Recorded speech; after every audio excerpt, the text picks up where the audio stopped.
ఇద్దరు different patients, ఇద్దరు వేరు వేరు ఏజ్ గ్రూప్స్, ఇద్దరికి ఒకటే సమస్య హియరింగ్ లాస్. కానీ ఇద్దరికి డిఫరెంట్గా సర్జికల్ ట్రీట్మెంట్స్ చేశాం. ఫస్ట్ ఈ 13 ఇయర్స్ బాబు.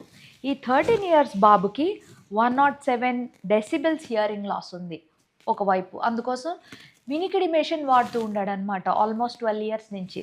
కానీ ఏమీ ఉపయోగం లేదు. కాబట్టి హియరింగ్ ఎయిడ్ని కంప్లీట్గా తీసేసి మేము surgical procedure cochlear implant surgery చేసాం. అదే రెండవ పేషెంట్ 31 సంవత్సరాలు.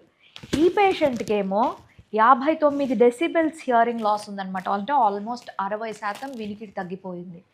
ఇతను గత 9 సంవత్సరాలుగా పాపం వినికిడి మెషిన్ హియరింగ్ ఎయిడే వాడుతూ ఉన్నాడు.